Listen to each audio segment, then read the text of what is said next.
Good afternoon, good evening, or good morning, depending on where you are in the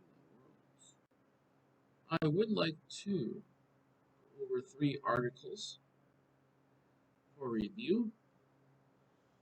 And before I go over the first article, I would like to let you know this is for review, informational, and educational purposes. It is not to take the credit for the intellectual property.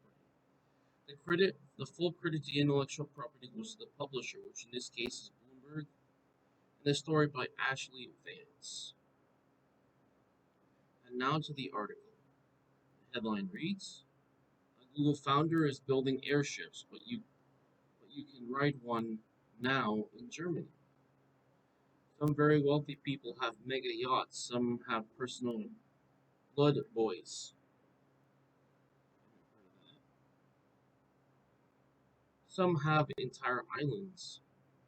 Google co-founder Sergey Brin, however, appears to be the only billionaire building a fleet of airships, and at least an episode of Hello World brings you inside one.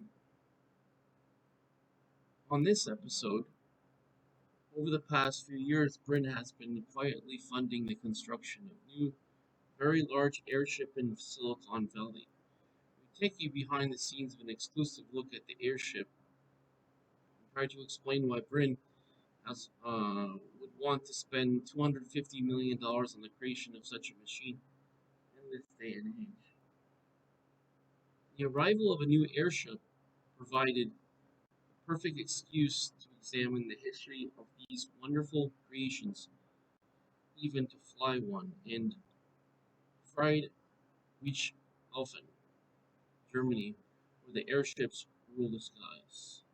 And here you can see a picture. Copyright says source is Bloomberg. It says Hello World Airship Sky View.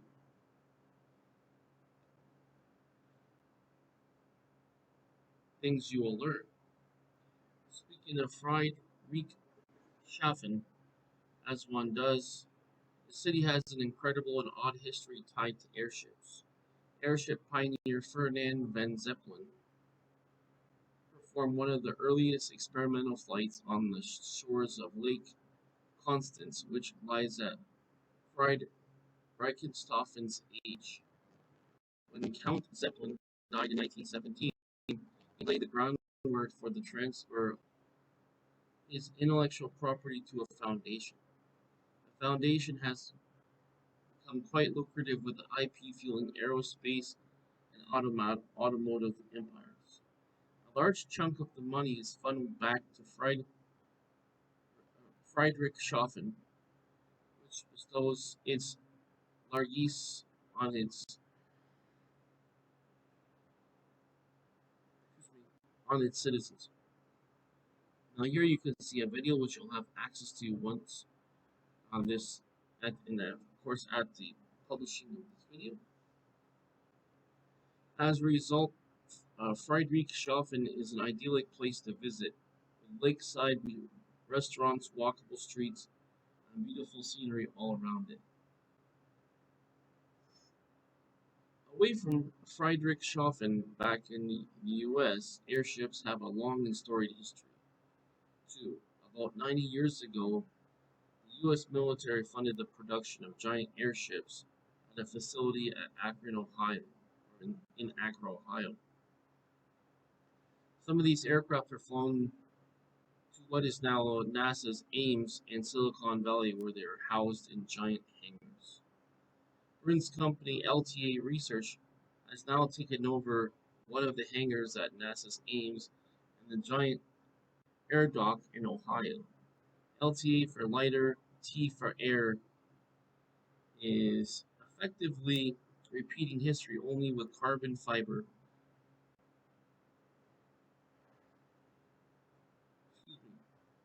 and titanium twist. Things to do after watching the episode. There are not many places that offer rides to airships to tourists, but if flying like a wizard is a dream, you can head to Friedrichshafen during certain parts of the year and float through the skies. Rides cost $600 and it'll last about an hour. It is a pricey but unique experience. Flying in a Zeppelin is smooth and slow and quiet. I recommend it, the author says. While in Friedrichshafen, you can really let the airship lifestyle wash over you. There are airship sculptures, as airship themed bars, airship shops, and of course the Zeppelin Museum where you can walk through the recreation of the Hindenburg and learn all you could ever learn about the lighter than aircraft. That is lighter than air than craft, not lighter than aircraft, not lighter than aircraft. Okay. What do you think of this article about a Google founder is building airships, but you can write one now in Germany? What do you think of it? Is it good? Is it interesting? You're welcome to give your opinion in the comments below. Just keep in mind there are two ground rules. Number one, no derogatory language because we're trying to keep this respectful and productive, not deconstructive. Number two, no threatening language, as that is something that's illegal, and either infractions will be met with a ban in commenting in the comment section. Just to let you know. Now, let's go on to the second article in regards to technology. SK Hynix investigating use of its chips in new Huawei phone.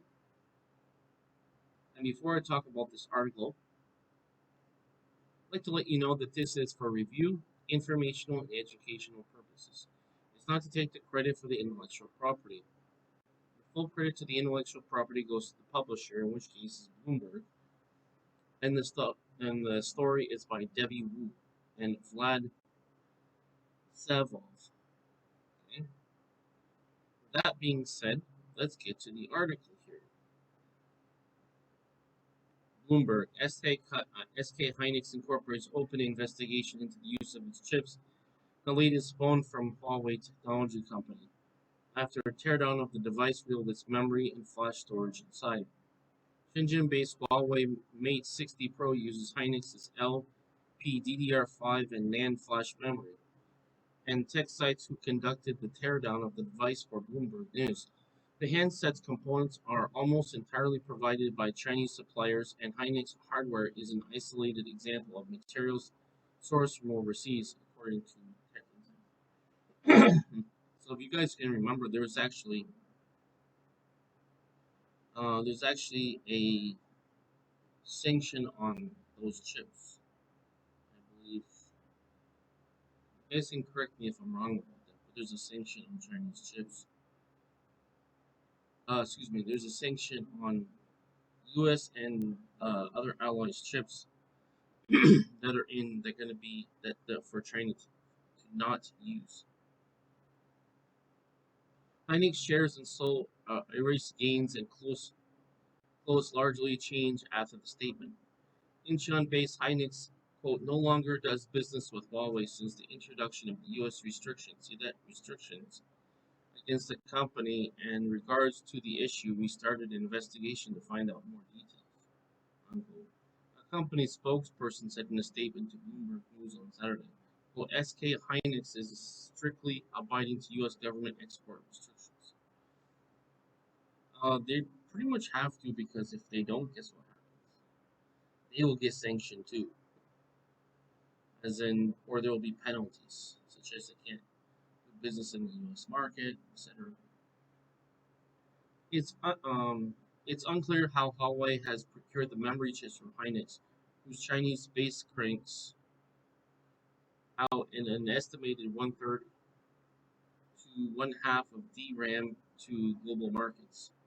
One possibility is that Huawei may be tapping a stockpile of components accumulated far back as 2020, before the full set of U.S. trade curbs have been imposed on it. International suppliers of advanced technology had been prohibited from supplying Huawei over the past 3 years by U.S. trade curbs implemented on fears of hardware being used to aid Chinese military. Here we can see the teardown of the actual board here. Pretty interesting. Copyright photographer James Park slash Bloomberg. And the caption reads, Huawei teardown shows chip breakthrough and blow to U.S. sanctions. Well, it just means that if what is suspected is true, it just means that they are circumventing the rules. But even if they acquire these legally, there'll be a limited supply to how many they can do because once they've uh, they've used their whole stockpile, where's the rest of it come from? So anyway, something that's food for thought. Huawei representative did not respond to requests for comment. With assistance from Sohee Kim and Gao Yuan. Okay, updates and corrects proportion of Hynix memory production in China. There's other links you can use too. And you also can get a look at the video here at the time of publishing, which I will watch. Let's go to our third article here. Also in the world of tech. And before I talk about this article, I would like to let you know it's for review, informational, and educational purposes. It's not to take the credit for the intellectual property. The full credit to the intellectual property goes to the publisher, which case it is USA Today, and a story by James Nguyen. USA Today. I'm not exactly sure if I pronounced the last name right, but that's what I intended. Now to the article. Do you own an iPhone or iPad? Update your Apple devices right now. There's a video here of this. You'll have access to this at the time of publishing. If you own an iPhone or iPad, update your Apple devices now. Apple issued emergency warning to update iOS 16.6.1 or iPad OS 16.61 right away. The update fixes serious security vulnerabilities that Apple said could be used to attack iPhones and iPads. It's a start. Okay. Quote, processing a maliciously crafted image may lead to an arbitrary code execution. The company said Thursday. Quote, Apple is aware of a report that issues may have been actively exploited. So you see a picture here. That is copyright Chris Delmas, AFP, via Getty Images. Caption reads, Apple used an emergency security update alert for iPhones and iPads. The warning means hackers may be already exploiting the security vulnerabilities. Two vulnerabilities are listed. One is an image I/O framework, which allows apps to read and write most image file formats and access the image metadata and other in wallet.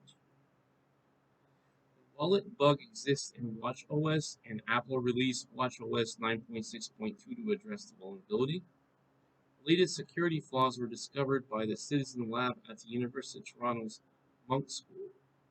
It's MUNK. The flaws are zero-day exploits, meaning they take advantage of coding flaws that were previously unknown to gain access to devices. How to install iOS 16.6.1. Open settings, tap on general, tap on software updates, and follow the instructions on the download to install and release. What if my device does not support iOS 16? Apple may release a version of iOS 15 to address the flaws if they exist. iPhones prior to iPhone 8, 4th generation iPads, and 2nd generation iPad Airs or earlier. It says, what about iOS 17? iOS 17 is just days away from being a release, so you'll soon have your update as your devices. Soon have to update your devices again.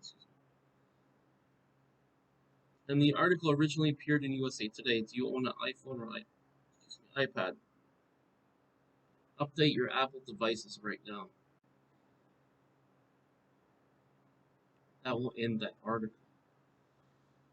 do you think of this article? Do you own an iPhone or iPad? Update your Apple devices right now. Is this good? Is this useful? Or is this a waste? Let me know your opinion in the comments below if you like. Keep in mind there are two ground rules as I always say. Number one, no derogatory language. I want to keep this respectful and constructive. Number two, no threatening language as it's illegal and it's counter to what we're trying to do here. Just let you know if either rule is infringed upon, I will ban the user from commenting in the comments section. Okay? These are reasonable rules, and those are rules to protect the experience and the safety of people who's watching or who's looking at the comments. Remember, we're trying to create something constructive, not something that's deconstructive. Right, so I'd like to thank you for watching this video. Please click the like, which is the thumbs up on the video. That way it'll be pushed through the algorithm, more people will be able to see it, and be able to be informed about the news that is as it is in the public domain. If you haven't already, please click subscribe. That way you'll have access to all my videos on this channel. And also, if you haven't already, please click the bell button as you'll be notified of all my future videos. I would again like to thank you for watching this video. I'd like to wish you a great day wherever you are in the world. Take care. Talk to you probably Monday.